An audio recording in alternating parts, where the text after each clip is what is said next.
नमस्कार, 20 मिनट में 20 खबरें देख रहे हैं आप। मैं हूं आपके साथ मनीष शर्मा। हम अगले 20 मिनट में आपको देश और दुनिया की 20 ऐसी खबरें बताने वाले हैं जो इस वक्त न केवल सुर्खियों में हैं बल्कि दिलचस्प और अहम भी है।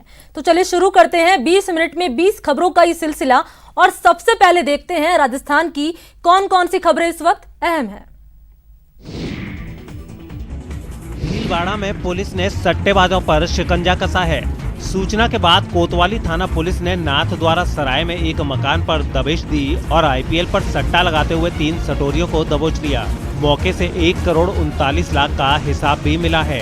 आरोपियों के पास से 24 कीपैड, 7 मोबाइल और 1 लैपटॉप भी बरामद किया गया है। पकड़े गए सटोरियों के नाम अजय सिंधी, चंदन फगुनानी, जयप्रकाश मगनानी हैं। पुलिस अब इन सटोरियों से सट्टेबाजी से जुड़ी अन्य जानकारी जुटा रही है। ये कोतवाली थाना क्षेत्र में जो नाथद्वारा सराय एरिया है, वहाँ पर आईपीएल पर ऑनलाइन सट्टा लाइनों के थ्रू चलाया जा रहा है, जिस पर टीम गठित कर दबिश दी गई। दौरान दबिश 3 लोगों को मौके से गिरफ्तार किया गया है।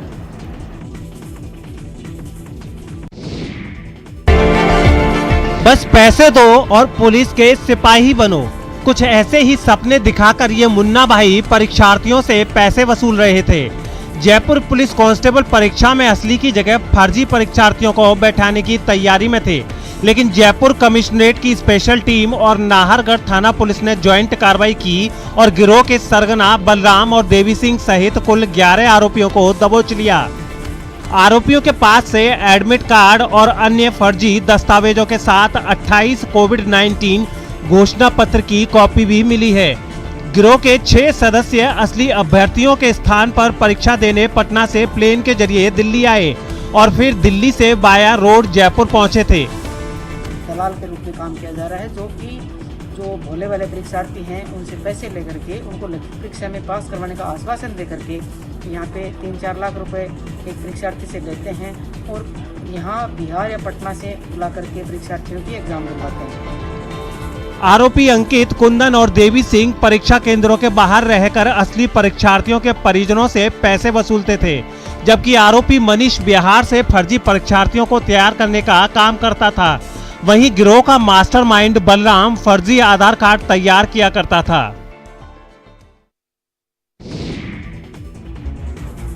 टेबल पर पिस्टल ही पिस्टल और मैगजीन ही मैगजीन देखकर आप भी हैरान हो गए होंगे, लेकिन बीकानेर में पुलिस जब एक्शन में आई तो हथियार तस्करों की शामत आ गई। एक तस्कर को दबोच लिया और इससे इस असलहे को बरामद कर लिया। पुलिस अधीक्षक प्रहलाद सिंह कृष्णा के निर्देशन पर इस बड़ी कार्रवाई को अंजाम दिया गया। गंगा शहर पुलिस और डीएसटी ने ज्वाइंट कार्रवाई करते हुए उदयराम सर बाईपास के पास ओकार कालिया को गिरफ्तार कर लिया। पुलिस अब गिरफ्तार किए हुए आरोपी से इस गिरोह में शामिल अन्य सदस्यों के बारे में पूछताछ कर रही है। रुकवाया जाकर तलाशी लेने पर ये 8 पिस्टल और 16 मैगजीन्स प्राप्त हुई हैं, जो कि ये है पंजाब में कोई आपराधिक गैंग को सप्लाई करने के बारे में जानकारी में आया है, जिसका खुलासा अनुसंधान में शीघ्र ही कर दिया जाएगा।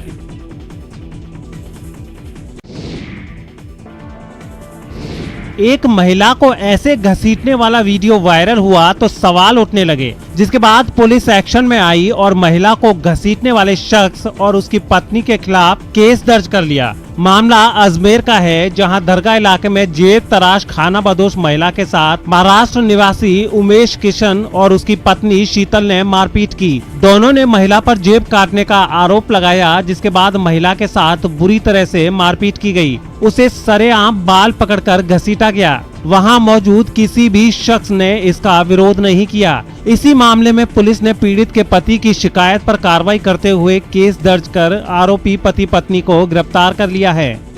क्षेत्र के अंतर्गत कल एक सोशल मीडिया पे एक वीडियो वायरल हुआ। उस वीडियो में एक दंपति जो है भरे बाजार में एक युवती के साथ में बाल पकड़कर मारपीट कर रहा है। उस वीडियो वायरल होने के पश्चात जब हमारे संज्ञान में आया तो हमने मुकदमा दर्ज किया है।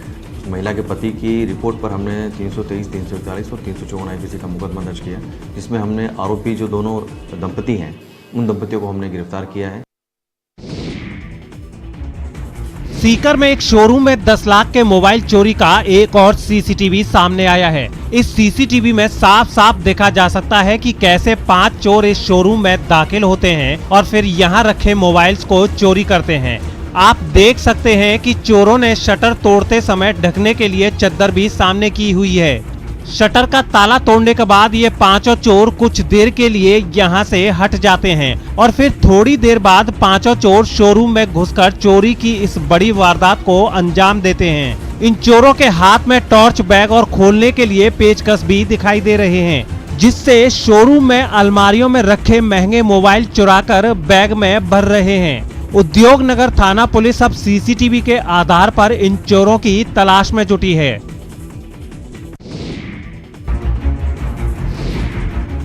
सड़क पर सांडों का संग्राम हो रहा है।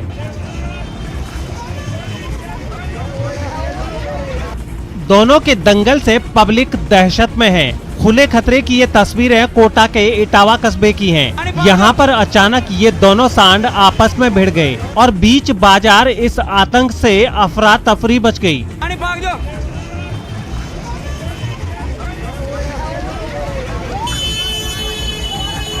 हालांकि व्यापारियों ने सांडों को रोकने का भरपूर प्रयास किया, डंडों की मदद से भगाया, लेकिन बेकाबू सांड ऐसे कहां मानने वाले थे। पूरी सड़क पर कोहराम मचाते रहे। सांडों का ये संग्राम यूं ही काफी देर तक चलता रहा और लोग इनसे खुद को बचाते नजर आए।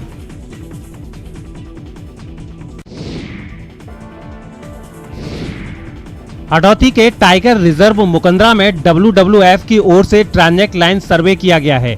इस सर्वे की मदद से 2-2 किलोमीटर लंबी ट्रांजेक्ट लाइन में वन्य जीवों की गणना पूरी कर ली गई है। टाइगर रिजर्व में बाघ बाघिन की मौत के बाद NTCA की टीम ने यहां भी विजिट कर बाघों के लिए प्रे बेस्ड शाकाहारी वन्य जीव की स्थिति का पता लगाने के लिए ट्रांजेक्ट लाइन सर्वे करने के निर्देश दिए थे और इन्हीं निर्देशों के बाद अब यहां पर ट्रांजेक्ट लाइन सर्वे का काम पूरा हो गया है। WWF ने यहां पर 80 कैमरा ट्रैप लगाए थे। उसमें आए फोटो के आधार पर अब वन्य जीवों की स्थिति का पता लग सकेगा। भविष्य में इस रिपोर्ट के आधार पर बाघों के भोजन के लिए टाइगर रिजर्व में शाकाहारी वन्य जीवों की संख्या में इजाफा किया जाएगा।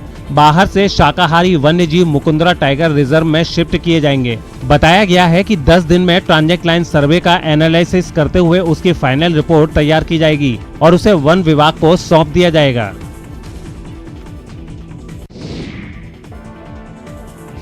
राजस्थान के मुकुंदरा टाइगर रिजर्व में 19 अगस्त से लापता बाघ MT1 का अभी तक कोई पता नहीं चल पाया है।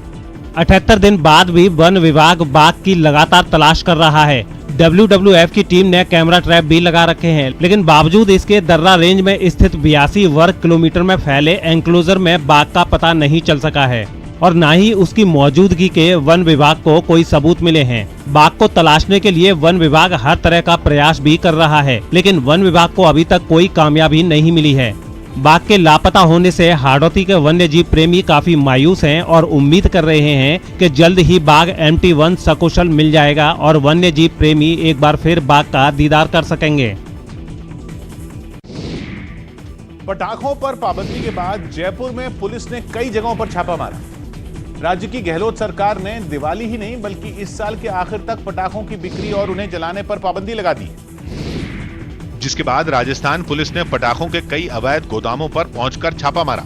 पटाखों की बिक्री करता पाया जाएगा तो उसके विरुद्ध 10,000 रुपए का जुर्माना वसूला जाएगा। कई जगहों पर की गई छापेमारी के बाद जयपुर के प्रागपुरा थाने में जगह जगह जब्त किए गए पटाखे रखे दिखाई दिए। हमने कल 3 कार्रवाई की लगातार, टोटल 30 लाख की कल कार्रवाई की। बताया गया कि पुलिस ने रोक के बावजूद पटाखे जमा करने के आरोप में 3 लोगों को गिरफ्तार भी किया। दिवाली का मौका हो और चांदी की चमक ना हो तो रोशनी के त्योहार का रंग कुछ फीका हो जाता है। इस बार भी दिवाली के मौके पर जोधपुर में चांदी की टकसाल से चांदी के सिक्कों के साथ चांदी के कई आइटम बनाए जा रहे हैं। हालांकि इस बार कोरोना संक्रमण की वजह से चांदी की चमक कुछ फीकी जरूर दिखाई दे रही है। दीपावली का त्योहार है और जोधपुरी चांदी की चमक को देखने के लिए पूरा देश जोधपुर की ओर आता है। आप देख सकते हैं ये जोधपुरी की चांदी की चमक है। ये जोधपुर की चांदी की टकसाल है जहां पे पूरे जोधपुर के साथ साथ कई राज्यों में चांदी के सिक्के जाते हैं, चांदी के आइटम जाते हैं और ये चमक अब दीपावली के मौके पर हर घर में देखने को मिलेगी। एक तरफ जहां चांदी की चमक पर कोरोना की मार है, तो वहीं दूसरी तरफ इस बार बाजार में नकली सिक्कों की भरमार है। किस तरह का मार्केट इस बार है और क्या खासियत है चांदी के टकसाल की? जोधपुर में चांदी के सिक्कों की 50 साल पुरानी मेरी फैक्ट्री है। अब बर्तन भी बन रहे हैं और इस साल कोरोना के कारण से धंधा कम हो गया है और कुछ फर्जी माल बहुत ज़्यादा जोधपुर में आ गया है, जिसकी कस्टमर को कोई मालूम नहीं पड़ती है क्या नहीं है। लेकिन जिनको चांदी की असली समझ है, वो जोधपुर की देसी टकसाल के चांदी के सिक्कों को ही तवज्जो दे रहे हैं। तो चलिए बढ़ते आगे। 20 मिनट में 20 खबरों में बात करते हैं दूसरे प्रदेश की खबरों की। खतरनाक स्तर पर पहुंच चुके प्रदूषण से निपटने के लिए केंद्र सरकार ने बड़ा कदम उठाया है। न्यूज 18 के एहतशाम खान की रिपोर्ट है कि सरकार ने नए अध्यादेश के तहत प्रदूषण पर निगरानी के लिए एक आयोग का गठन किया। इस आयोग में 15 सदस्य हैं जो प्रदूषण को कम करने के लिए जरूरी कदम उठाएंगे, जबकि आयोग का अध्यक्ष दिल्ली के पूर्व मुख्य सचिव MM कुट्टी को बनाया गया है, जो जल्द ही दिल्ली, हरियाणा, पंजाब, राजस्थान और उत्तर प्रदेश के साथ मिलकर काम शुरू कर देंगे। केंद्र सरकार ने इस आयोग के गठन की जानकारी सुप्रीम कोर्ट को भी दी, जिसके बाद कोर्ट ने प्रदूषण पर हो रही सुनवाई को टाल दिया। जो प्रदूषण की समस्या है उसका ठीक प्रबंधन करने के लिए एक सरकार ने अध्यादेश निकालकर आयोग की स्थापना की है। लॉकडाउन में अपने पिता को हरियाणा के गुरुग्राम से बिहार के दरभंगा साइकिल से ले जाने वाली ज्योति के पिता ने सरकार से मदद की गुहार लगाई। बीमार पिता को बिठाकर लगभग 1200 किलोमीटर साइकिल चलाने वाली ज्योति ने लॉकडाउन में खूब सुर्खियां बटोरी और बेटी के इसी साहस की वजह से परिवार को आर्थिक मदद मिली, जो घर बनाने और कर्ज चुकाने में खर्च हो गए। अब परिवार का दावा है कि उनकी जिंदगी फिर मुश्किल में आ गई है। ज्योति के पिता मोहन पासवान चाहते हैं कि उन्हें कोई रोजगार भी मिल जाए, जिससे कि ज्योति अपनी आगे की पढ़ाई जारी रख सके। परिवार का आरोप है कि जो वादे किए गए थे वो भी पूरे नहीं हुए। वादे तो बहुत सारे किए, लेकिन अभी तक तो कुछ नहीं मिला है। और तो और बच्चों की पढ़ाई की चिंता परिवार को खाई जा रही है। वहीं ज्योति भी अब पढ़ लिख कर जिंदगी में कुछ करना चाहती है। पढ़ लिख कर कुछ बनना चाहते हैं। अभी तो हम नहीं सोचे हैं, 10th में अभी 10th के एग्जाम देंगे, उसके बाद सोचेंगे। लॉकडाउन में साइकिल गर्ल के नाम से मशहूर ज्योति के साहस पर शॉर्ट फिल्म भी बनाने की बातचीत चल रही है। सौभाग्य की बात है कि हरियाणा के गुरुग्राम से बिहार तक पुरानी साइकिल चलाकर अपने पिता को लेकर गांव पहुंची ज्योति लॉकडाउन के दौरान प्रवासी मजदूरों के संकट की पोस्टर गर्ल बन गई। मीडिया और सोशल मीडिया के जरिए उसके हौसले की कहानी वायरल हुई तो कई लोगों ने मदद के नाम पर उसे नई साइकिल गिफ्ट कर दी। कुछ लोगों ने पैसे भी दिए। अब ना वो पैसा बचा है और ना ही उसके पिता के पास रोजगार है, इसलिए एक बार फिर ज्योति और उसके पिता को मदद के लिए गुहार लगानी पड़ रही है। प्रदूषण मुक्त दिवाली मनाने के लिए लखनऊ नगर निगम ने इस बार गायों के गोबर से दिए और मूर्तियों को बनाने का काम शुरू कर दिया। बताया गया कि अब तक करीब 1.5 लाख दिए तैयार किए जा चुके हैं, जिनमें से 1 लाख दियों को गोमती नदी के किनारे जलाकर दीपावली मनाई जाएगी और बाकी बचे दियों को बाजार में बेचने की भी तैयारी है। इसके लिए कान्हा उपवन में कई महिलाएं गोबर से दिए और मूर्तियां बनाने में जुटी दिखी। कुछ महिलाएं गोबर से बने दियों को गीली मिट्टी से लपेटती नजर आईं ताकि बाद में उन पर आसानी से रंग किया जा सके, जबकि कुछ इन दियों को सही आकार देने के लिए उनकी घिसाई करती दिखी। कुछ महिलाएं सूख चुके दियों पर पेंट करने में जुटी दिखाई दी। गोबर के जो दीपक होते हैं वो जो है तुरंत जो है मिट्टी में मिल जाते हैं। लखनऊ नगर निगम का दावा है कि ऐसा करने से न सिर्फ बेरोजगार महिलाओं को रोजगार मिल रहा है, बल्कि गोबर से बने दिए और मूर्तियां पर्यावरण के लिए भी फायदेमंद साबित होंगे। गोबर के जो मूर्तियां होंगी तो वो अगर कहीं पे भी मिट्टी पे डालेंगे या कहीं पे रखेंगे तो प्रकृति में एक नए सृजन का कार्य मतलब करेगा। तो दियों के अलावा लक्ष्मी गणेश की कई रंग बिरंगी मूर्तियां वहां रखी दिखी, जिन्हें इन्हीं महिलाओं ने गायों के गोबर से तैयार किया है। तो बात की बात है कि यूपी में मिट्टी के बर्तन और मूर्तियां बनाने वालों की साल भर की आधी कमाई दिवाली के मौके पर ही होती है। उनका रोजगार बढ़ाने के लिए 3 साल से योगी सरकार अयोध्या में दिवाली उत्सव मना रही है, जिसमें मिट्टी के दिए ही जलाए जाते हैं। 2 साल पहले कुम्हारों और मूर्तिकारों के लिए यूपी में माटी कला बोर्ड को भी मंजूरी दी गई। चीन के साथ तनाव के बीच ही मुख्यमंत्री योगी आदित्यनाथ ने लोगों से इस बार दिवाली पर स्थानीय कलाकारों की बनाई मूर्तियां और दियों का इस्तेमाल करने की अपील भी की। मिट्टी के दियों को प्रोत्साहन देने के लिए लखनऊ नगर निगम भी इस बार गोमती नदी के किनारे दिवाली उत्सव मना रहा है। इससे दिए बनाने वालों को उम्मीद है कि इस बार उनकी दिवाली भी रोशन रहेगी। जम्मू कश्मीर के पंपोर में लश्कर तैयबा के एक आतंकी ने सेना से मुठभेड़ के दौरान सरेंडर कर दिया। इस एनकाउंटर में 2 आतंकियों को ढेर करने में भी कामयाबी मिली। जबकि तीसरे ने भारतीय सेना के जवानों के सामने आत्मसमर्पण कर दिया, जिसका वीडियो भी सामने आया। वीडियो में फौज से थोड़ी दूरी पर खड़ा यह आतंकी अपने कपड़ों की जेबों को बाहर निकालकर ये दिखाता दिखा कि उसके पास कोई हथियार नहीं है और वो सरेंडर करने को तैयार है। डर है ना, इसको मार भी ना सरेंडर कर रहा। सुरक्षा बल को भरोसा दिलाने के बाद वो उनके पास पहुंचा, जिसे भारतीय जवान अपने साथ लेकर वहां से आगे बढ़ते दिखाई दिए।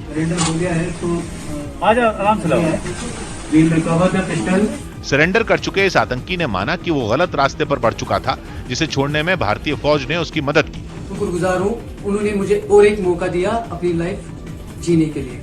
बताया गया कि ये आतंकी बीते 3 महीने से गायब था, जिसे मुठभेड़ के दौरान गलत रास्ते को छोड़ने का एक मौका दिया गया। सौभाग्य की बात है कि जम्मू कश्मीर में गुमराह होकर आतंकी बने नौजवानों को मुख्य धारा में लौटने के लिए सेना और सुरक्षा बल की तरफ से पूरा मौका दिया जाता है। ये भारत सरकार की नीति है। आतंक का रास्ता छोड़ने वालों को फिर से सामान्य जिंदगी बिताने की सुविधाएं भी सेना की तरफ से दी जाती हैं। हथियारों के साथ सरेंडर करने वाले आतंकवादियों को इनाम भी दिया जाता है। जैसे अगर कोई आतंकी AK-56 या AK-47 राइफल के साथ सरेंडर करे तो उसे एक हथियार के बदले 15,000 रुपए दिए जाते हैं। एक कारतूस के लिए 3 रुपए अलग से मिलते हैं। अभी हाल ही में जम्मू कश्मीर प्रशासन ने बताया कि वहां आतंकियों के सरेंडर के लिए नई पॉलिसी बनाने का काम सेना को सौंपा गया है। तो 20 मिनट में 20 खबरों में आपको दिखाते हैं अब कुछ अंतर्राष्ट्रीय खबरें। इंग्लैंड की राजधानी लंदन में दोबारा लॉकडाउन लगते ही वहां के हजारों लोग इसके विरोध में सड़कों पर उतर आए। कोरोना मरीजों की लगातार बढ़ रही संख्या को देखते हुए वहां की सरकार ने लंदन में 4 हफ्तों के लिए लॉकडाउन लगा दिया, जो वहां एक दिन पहले ही लागू हो चुका है। लेकिन वहां के ज्यादातर लोगों को सरकार का यह फैसला रास नहीं आया और वो इसके विरोध में सड़कों पर उतरकर हंगामा करने लगे।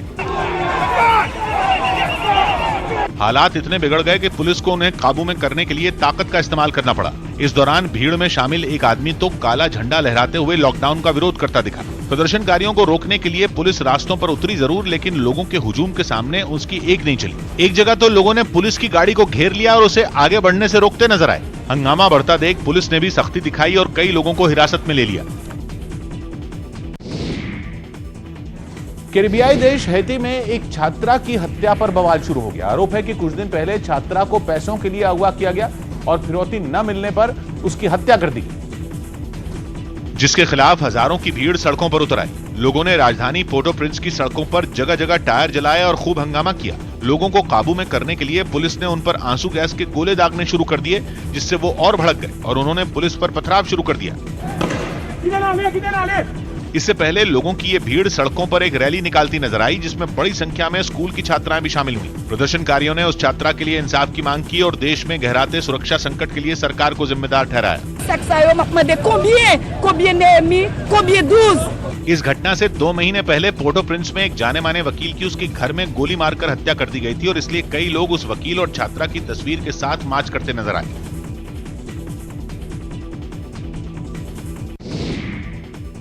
मध्य अमेरिकी देश ग्वाटेमाला में एटा तूफान के कहर ने 50 से ज्यादा लोगों की जान ले ली। वहां के कई इलाके तूफान और भारी बारिश के बाद बाढ़ की चपेट में आ गए और लोगों का सब कुछ बाढ़ की भेंट चढ़ गया। उफनती लहरें हर चीज को तबाह करने पर उतारू दिखी। सड़कें नदियों में बदल गईं और दूर दूर तक सिर्फ पानी ही पानी नजर आने लगा। मकानों में पानी भरने के बाद लोग अपना जरूरी सामान समेटकर वहां से निकलते दिखाई दिए।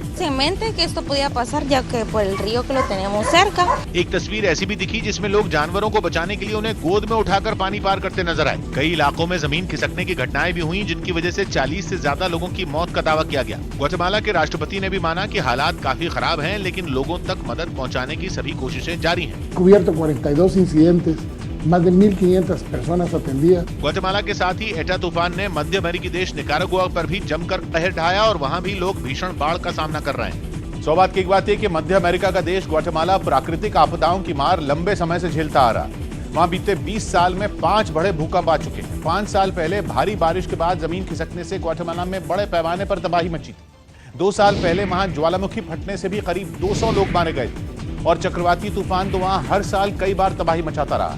इस बार निकारागुआ से निकला एटा तूफान हालांकि ग्वाटेमाला पहुंचने तक काफी कमजोर हो चुका था, फिर भी उसकी मार से वहां 50 से ज्यादा लोगों की जान चली गई। ज्यादातर लोगों की मौत भारी बारिश के बाद जमीन खिसकने से ही हुई।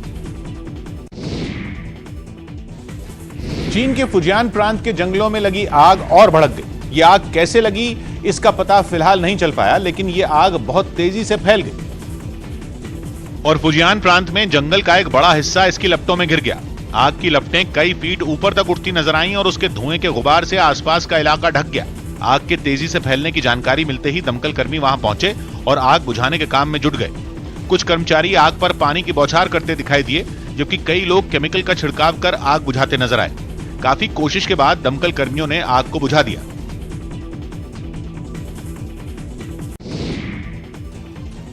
ब्रिटेन में कोरोना मरीजों की जांच के लिए सैंपल जुटाने के काम में ड्रोन का इस्तेमाल शुरू हो गया। ऐसा इसलिए किया गया ताकि दूर दराज के इलाकों में रहने वाले लोगों के सैंपल कम वक्त में लैब तक पहुंचाए जा सके।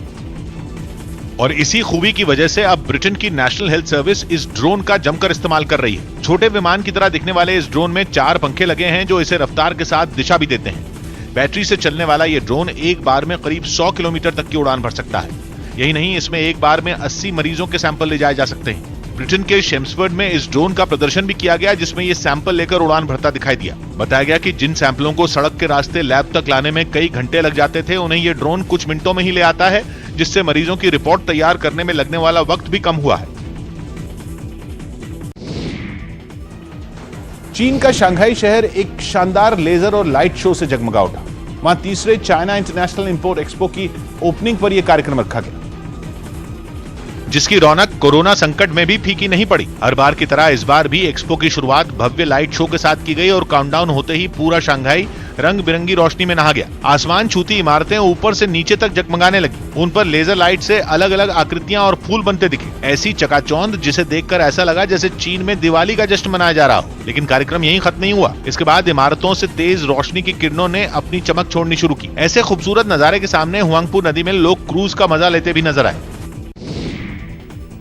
तो चलिए इसी के साथ इस बुलेटिन में इतना ही। देश और दुनिया की तमाम बड़ी खबरों के लिए देखते रहिए न्यूज़ 18 राजस्थान। नमस्कार।